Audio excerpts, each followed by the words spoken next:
तो नमस्कार, प्रणाम, सत श्री अकाल, आदाब। आप सभी लोगों का हमारे इस नए एपिसोड में बहुत बहुत स्वागत है। उम्मीद करते हैं पूरी फैमिली अच्छी होगी, आप अपना और अपनी फैमिली का अच्छी तरह से ख्याल रख रहे होंगे।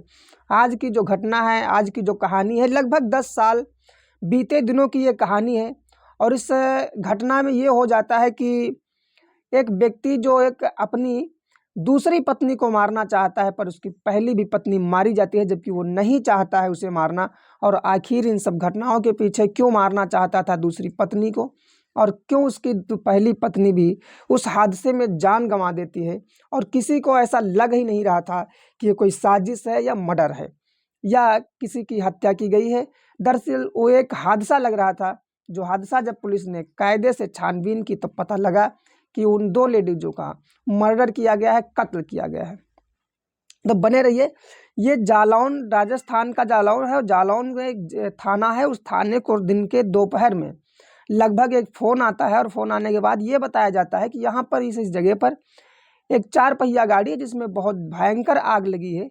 और पुलिस उस जब बात को सुनती है, उस घटना के बारे में जानती है, तो पुलिस बहुत कम समय में वहां पहुंचने की कोशिश करती है। पूरी टीम के साथ उस बताई हुई जगह और लोकेशन पर पहुंची, और देखा कि जो वहां के स्थानीय लोग थे, गांव के लोग थे, वो लोग बाल्टी लेकर के उस आग को बुझाने की कोशिश करते हैं। जब तक पुलिस पहुंचती है तो ये होता है कि लगभग उस आग को बुझा लिया गया था। और गाड़ी के जो अंदर की दुर्दशा थी वो देखी नहीं जा सकती थी, क्योंकि गाड़ी के अंदर एक ड्राइवर की साइड वाली जो सीट होती है और एक पीछे वाली जो सीट होती है दाहिने तरफ की, उन दो जगहों पर एक लाश थी। और उस लाश को ये माना जाए कि लगभग प्रफुल्ल तरीके से जल चुकी थी। अब उस जगह पर उस लाश को निकलवाया जाता है फॉरेंसिक एक्सपर्ट के द्वारा। उसे गाड़ी को खुलवाया गया। खुलवाने के बाद में उस गाड़ी को फॉरेंसिक एक्सपर्ट चेक करते हैं। लाश को जो है, जो बचा था, उसको फॉरेंसिक एक्सपर्ट के लिए भेजा जाता है। पोस्टमार्टम करवाया गया, जो भी अंग मिले थे। अब इन सब के पीछे ये था कि एक नाम आता है दीप राम का, और स्थानीय लोग कहते हैं कि उसे हॉस्पिटल ले जाया जा चुका है, क्योंकि वो इस आग को बुझाने की कोशिश कर रहा था, और जब कोशिश कर रहा था तो उसके हाथ जल गए, तो उसे स्थानीय हॉस्पिटल में भर्ती करवा दिया गया है। पुलिस अब उस मौके की घटना को जो भी निरीक्षण करना था, निरीक्षण करने के बाद उस मौके पर पहुंचती है, जहां पर वो हॉस्पिटल में भर्ती है दीप राम से जो बात की जाती है, तो पुलिस को ये बताता है कि वो गाड़ी से उतरने के बाद में ये हुआ कि गाड़ी में अचानक आग लग गई। और जैसे आग लगी तो उसने सबको बचाने की कोशिश की, लेकिन जब बचाने की कोशिश की तो कोशिश नाकाम रही। गाड़ी ऑटो लॉक थी और लॉक हो गई, और निकाल नहीं पाए हम किसी को। उन लोगों को जल करके जान चली गई, और हमारे हाथ जल गए। पुलिस अब इस बात को मान लेती है दीप राम की, और पुलिस को भी लग रहा था, फॉरेंसिक एक्सपर्ट का भी कहना था कि गाड़ी ऑटो लॉक है, और ऑटो लॉक हो जाने की वजह से कोई भी जो अंदर का शख्स था वो बाहर नहीं निकल पाया, जिसकी वजह से इसकी जान चली गई। स्थानीय लोगों में से कोई ऐसा चश्मदीद था भी नहीं। जब चश्मदीदों से बात की जाती है तो ये होता है कि उन लोगों ने बस ये बताया कि एक किसी दीप राम जो है, इसकी चीख पुकार सुनने के बाद में वहाँ पर लोग इकट्ठा हुए थे, और इकट्ठा होने के बाद में यही देख रहे थे कि दीप राम उस आग को बुझाने की कोशिश करता है, लेकिन दीप राम नहीं बुझा पाता है, जबकि उसके हाथ भी जल जाते हैं। गांव के लोग अपनी जगह पर सही थे, वो यही बात कर रहे थे, लेकिन जिस समय हादसा हुआ, कैसे हुआ, यह किसी को नहीं मालूम था।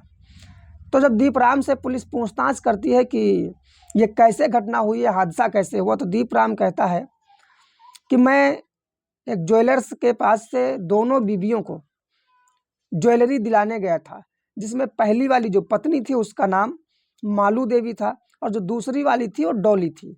अब डॉली और मालू दोनों पत्नियों को एक ही समय पर ज्वेलरी दिलाने गया था। वहां से वापस आ रहा था, और ये गाड़ी में कुछ खराबी लगी तो गाड़ी से बाहर उतरा और गेट बंद किया, और जैसे ही ऐसा करता है वैसे गाड़ी में आग लग जाती है। जिस हिसाब से उस गाड़ी की छानबीन हुई है, जैसे चीजें हुई थी, उस हिसाब से बस यही लग रहा था कि ये वाकई में हादसा है। लेकिन कुछ समय के बाद जब एक्सपर्ट ने बताया कि गाड़ी ऑटो लॉक है, और ये ऑटो लॉक हो जाती है अपने आप से, तो पुलिस को लगा कि एक बात उसे पुलिस को खटक रही थी कि दोनों बीवियों को ज्वेलरी दिलाने के लिए ले गया था और एक साथ दोनों को ज्वेलरी दिलाने।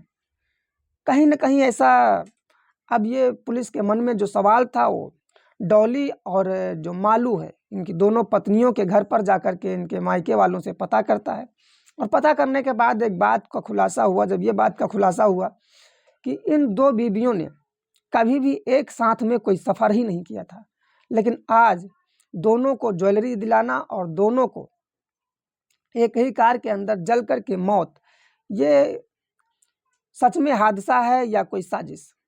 पुलिस को इस बात में थोड़ा अंदेशा लग रहा था। पुलिस ने और आगे छानबीन कोशिश की और जो ये दीपराम होता है इसकी निजी जीवन में झांकने की कोशिश की पुलिस, और पुलिस इन सब चीज़ों को तलाशने की और छानने की कोशिश की। जब पता लगा तो ये पता लगा कि इसकी बीवियां, जो पहली वाली बीवी थी मालू देवी, वो उस समय दूसरे घर में रह रही थी और जो दूसरी है वो दूसरे घर में रह रही थी, क्योंकि इन लोगों के बीच में सबसे बड़ी गलती जो दूसरी पत्नी होती है जिसका नाम डॉली होता है उसकी थी।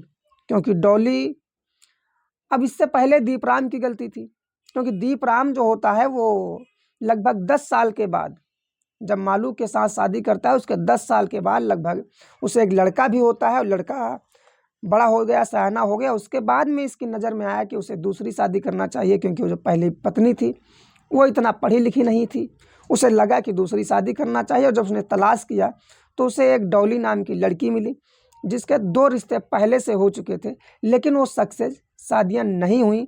तो डॉली के पिता से मिलने के बाद में, और डॉली खूबसूरत, सुंदर और पढ़ी लिखी, स्मार्ट थी, तो डॉली के पिता को मिला और डॉली के पिता को 5 लाख रुपए एक तरीके से देता है और देने के बाद में डॉली के साथ अपनी शादी करता है और ये कहता है कि उसकी पहली पत्नी नहीं है, जबकि उसे एक बच्चा है और उसकी पहली पत्नी की मौत हो चुकी है। डॉली शादी करने के बाद जब वापस आती है तो अब यह है कि कुछ दिन के बाद उसे पता चला कि जो दूसरी पत्नी है वो जिंदा है। डॉली की और दीपराम की रोज आए दिन झगड़े, लड़ाई, बहुत सारी चीज़ें ऐसी हो गई कि जीवन में बहुत दुख, कलेश, संकटों का सामना करना पड़ा। दीपक जो राम होता है अब ये बहुत परेशान है।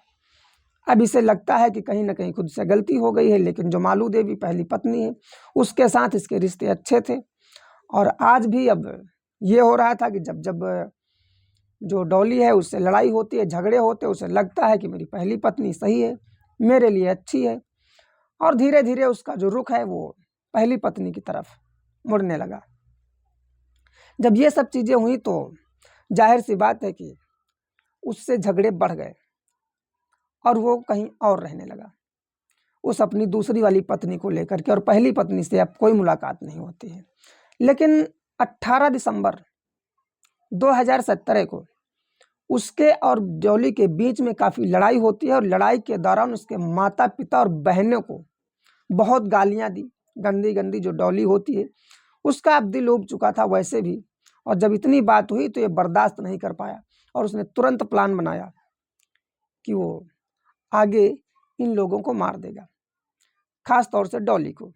ये बातें अभी पुलिस तक नहीं पहुंची थी, लेकिन जब पुलिस को इन सब ऐसी चीज़ों से, जब घर से तमाम लोगों से जब छानबीन के दौरान पता चला कि इस तरह से इसकी हरकतें हो सकती हैं, तब दीपराम को पुलिस ने गिरफ्तार किया और गिरफ्तार करने के बाद में उसे थाने लाई, और थाने लाने के बाद में जब सवाल किए, जवाब मांगे गए, पूछताछ की गई, तो जो घटना और जो कहानी बाहर से पुलिस को मिल रही थी वही कहानी दीपराम सुनाने लगा।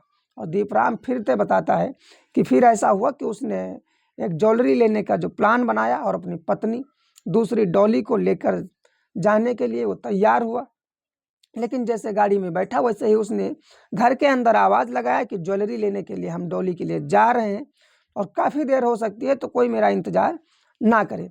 इस बात को सुनकर के जो पहली पत्नी थी वो भी सुन गई। आज अपनी पत्नी और अपने बच्चे, अपनी माँ, अपने बाप से मिलने के लिए डॉली को लेकर के ही उस घर में आया था। जब इस बात का पता चला तो दूसरी जो पत्नी थी उसने भी तैयार होकर के कहा कि हम भी चलेंगे, हम नहीं मानेंगे, नहीं रुकेंगे यहाँ पर। अब वो अपनी दूसरी पत्नी के साथ जाने के लिए तैयार हुआ और डॉली को, जो दूसरी पत्नी थी, उसको भी लेकर के तैयार हुआ।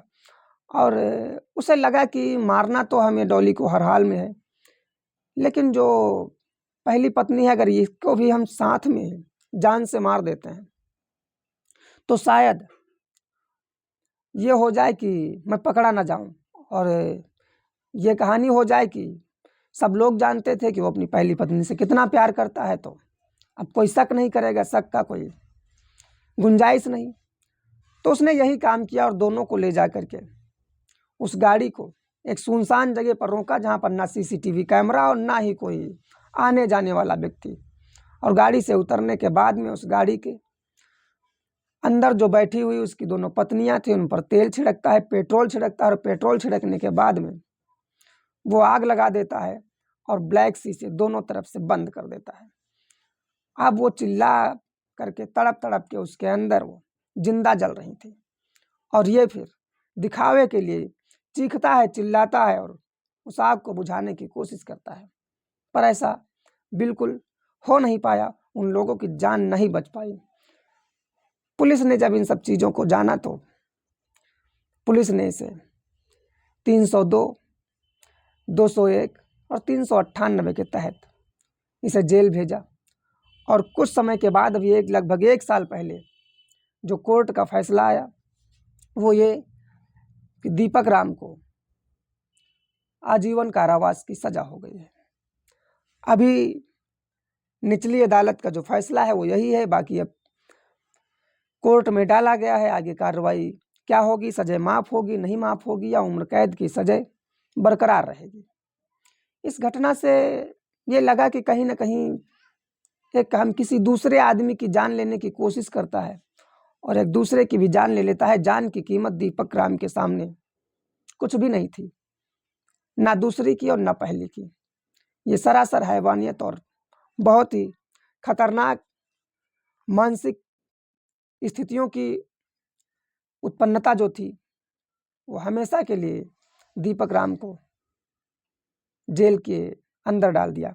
खैर, इस घटना का जो मतलब है ये यही है कि क्राइम कितनी भी सादे तरीके से किया जाए, लेकिन कहीं ना कहीं आप कोई ऐसा क्लू छोड़ देंगे, कोई ऐसी बात समझ में आ जाएगी जहाँ से आपको पूरी जानकारी पुलिस जुटा लेगी और आपके पीछे कार्रवाई होगी और आपको न जाने कौन सी सज़ा तक भुगतना पड़ सकता है।